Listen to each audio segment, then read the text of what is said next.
Quand il s'agit d'investir en bourse, que ce soit pour y acheter des actions, des obligations ou autres produits financiers, plusieurs enveloppes fiscales sont disponibles. Les enveloppes fiscales étant simplement l'endroit depuis lequel vous achetez et conservez vos investissements. Le plan d'épargne en actions est celui que je vous ai toujours personnellement recommandé, mais il en existe notamment deux autres que sont le compte titre ordinaire et l'assurance vie. Ces deux placements vous donneront une plus grande liberté et vous permettent d'investir dans un éventail d'actifs bien plus grand. Mais alors pourquoi utiliser le PEA? Et quand bien même est-il suffisant pour investir efficacement en bourse à lui tout seul? Pour répondre à cette question, il nous faut revenir rapidement sur les principales caractéristiques de chaque enveloppe, en commençant par le compte titre ordinaire. Le CTO possède beaucoup de côtés positifs, son principal atout étant la diversification hors du commun qu'il propose. Depuis un seul endroit, vous pouvez acheter plus ou moins tous les ETF qui existent, qu'ils soient très basiques comme un ETF monde, ou bien plus ciblés comme des ETF spécialisés dans les crypto-monnaies, les drones, l'intelligence artificielle, etc. Vous pourrez donc y acheter des actions, des obligations et d'autres produits de bourse moins connus comme des warrants, des matières premières, des devises, des contrats à terme, etc. Et ce, sans aucune restriction géographique ni typologique, ce qui n'est pas le cas de nos deux autres enveloppes. De plus, les frais de courtage et de gestion seront globalement les plus faibles. Sur un indice pays développé mondial, les frais seraient d'environ 0,28 sur un PEA et 0,10 sur un CTO par exemple. Ce qui n'est évidemment pas énorme, mais ça mérite bien d'être mentionné. Enfin, il n'a pas de plafond de dépôt. Vous pouvez y placer autant de fonds que vous le voulez. Son unique défaut est par contre plutôt conséquent. Les plus-values que vous ferez sur n'importe lequel de ces nombreux supports d'investissement seront inévitablement taxées à hauteur de 30% lorsque vous souhaiterez retirer vos gains. Et dans une optique de long ou très long terme, il faut se souvenir que la grande majorité de vos investissements seront des plus-values, et les impôts que vous paierez depuis un CTO seront donc particulièrement douloureux. Ensuite, l'assurance vie est un peu entre les deux. Tout dépend de où vous l'ouvrez et des conditions, car choisir la meilleure assurance vie est un véritable casse-tête. Bon, après, il existe tout de même une façon très simple d'éviter les pires. Ce seront inévitablement les contrats proposés par des banques traditionnelles, de par les frais bien trop gourmands qu'ils vous prélèveront. Globalement, vous pouvez vous attendre à être moins taxé et avoir moins d'options que sur le CTO. Mais par contre, vous serez plus taxé et vous aurez plus d'options que sur le PEA. De plus, elle est avantageuse fiscalement en cas de décès. L'argent qui y est placé sera largement moins taxé avant d'être transmis. Enfin, le PEA propose un choix d'actifs bien plus restreint. Pas d'immobilier, pas de crypto, très peu d'obligations, et les produits disponibles seront concentrés en Europe globalement. Mais on notera toutefois, et c'est crucial, que vous pouvez très bien investir dans des ETF étrangers depuis cette enveloppe. On notera par exemple la présence d'ETF pays émergents, asiatiques, sud-américains, du S&P 500 américain et d'ETF mondiaux en général. De plus, et toujours dans les côtés négatifs, vous ne pourrez pas retirer d'argent dessus pendant les 5 premières années, sous peine de casser votre PEA et de payer des impôts sur vos plus-values qui sont finalement équivalents à ce que vous auriez payé en temps normal sur un CTO, soit à 30%. Pour finir dans le négatif, le plafond de versement est de 150 000 euros, ce qui veut dire que vos investissements peuvent quand même fructifier autant qu'ils veulent, mais vous ne pourrez y contribuer de votre poche qu'à hauteur de 150 000 euros. Mais il y a un plafond pour une raison. Le seul et unique avantage du PEA suffit à en faire de loin la meilleure enveloppe fiscale pour quelqu'un souhaitant investir passivement sur le long terme. Vous ne payez que 17,2% d'impôts sur les plus-values, soit à peu près 2 fois moins que depuis un CTO, ce qui fera une différence monumentale sur le très long terme. Imaginons que votre objectif soit d'avoir une rente nette de 2 000 euros par mois, soit 24 000 euros par an. Eh bien cette rente vous demandera de piocher 28 800 euros environ dans le cas d'un PEA et 32 400 pour un CTO.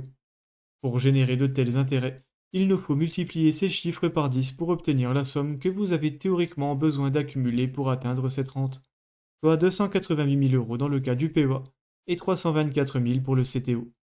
Je dis bien théoriquement, parce que le marché monte de 10% par an en moyenne. Vous pouvez donc théoriquement retirer 10% de vos investissements en actions chaque année, mais il vous faudra en vérité quelques dizaines de milliers d'euros en plus pour avoir une marge de sécurité et être certain que vos investissements ne tarissent jamais. Ce calcul ne prend d'ailleurs pas en compte les frais de gestion un peu plus faibles du CTO, qui ne changeront de toute façon pas grand-chose dans le cas où vous achetez pour conserver très longtemps. Au final, Le fait est que vous atteindrez vos objectifs, quels qu'ils soient, plus rapidement en investissant depuis un plan épargne en action, si vous souhaitez investir passivement et sur le long terme. Mais ces trois enveloppes ont toutes un rôle à jouer, aucune n'est simplement meilleure que l'autre. Le plan d'épargne en action est le meilleur endroit pour acheter des ETF et les laisser fructifier sur le long ou très long terme. Le compte titre ordinaire est le meilleur endroit pour boursicoter, donc enchaîner des transactions régulièrement en encaissant les plus-values. Mais c'est assez risqué et demande beaucoup de connaissances, je le déconseille donc généralement. Il est aussi très utile dans une optique de diversification, étant donné que vous avez accès à l'ensemble du marché. Une fois votre PEA bien fourni d'ETF fiables et rentables comme le MSCI World par exemple, ou dans le cas où vous avez atteint le plafond, il peut être intéressant d'acheter de l'or, des crypto-monnaies, des obligations ou d'investir dans l'immobilier depuis le CTO. L'assurance vie, enfin, est l'option la plus simple de toutes, possède plusieurs classes d'actifs ainsi qu'une fiscalité convenable.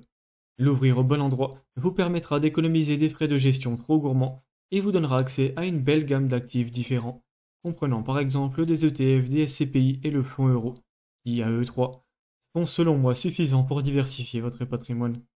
Les ETF sont assez risqués, rentables et sont un placement boursier. Les SCPI sont un peu plus sécurisés, sont assez rentables et sont un placement en immobilier. Enfin, le fonds euro est un placement ultra sécurisé mais peu rentable. Il vous suffirait donc techniquement d'ouvrir une assurance vie chez un courtier compétitif, d'opter pour une gestion pilotée et de choisir le niveau de risque qui vous convient, sachant qu'un niveau de risque faible ne convient qu'à quelqu'un de plutôt âgé étant très proche de la retraite si elle n'a pas déjà commencé. Choisir un niveau de risque faible en étant jeune annihilerait vos performances et vous empêcherait complètement de vous enrichir de par vos investissements. Mais quoi qu'il en soit, la simplicité a un prix et il sera tout simplement plus rentable d'opter pour un PEA avec gestion manuelle et de bien le remplir avant de passer sur un actif plus sécurisé, comme les SCPI par exemple. Mais il sera également plus intéressant de les acheter vous-même ici aussi. Je ne tiens pas à épiloguer sur ce sujet, et mon guide vous expliquera plus en détail ce que sont les SCPI, leur rendement, et pourquoi ne pas les acheter depuis une assurance vie. Le lien vers la vidéo apparaît en haut et sera aussi en description. En fait, l'assurance vie vise selon moi les personnes plus âgées qui veulent aller au plus simple, tout en étant largement plus rentable que les livrets d'épargne et autres plans épargne-logement complètement obsolètes. Et les frais de succession avantageux seront aussi un bel argument en ce sens pour cette enveloppe fiscale. Mais on s'est un peu égaré. La question de base porte sur le PEA. Est-il donc vraiment suffisant pour investir en bourse? Eh bien oui, absolument. Si vous souhaitez investir passivement dans des ETF solides, le PEA est le meilleur endroit et il sera suffisant tant que vous n'aurez pas atteint le plafond de 150 000 € de dépôt. Mais il arrivera quand même un jour où il faudra vous diversifier un peu plus, de façon à lisser vos revenus pour vous détacher un petit peu des fluctuations du marché.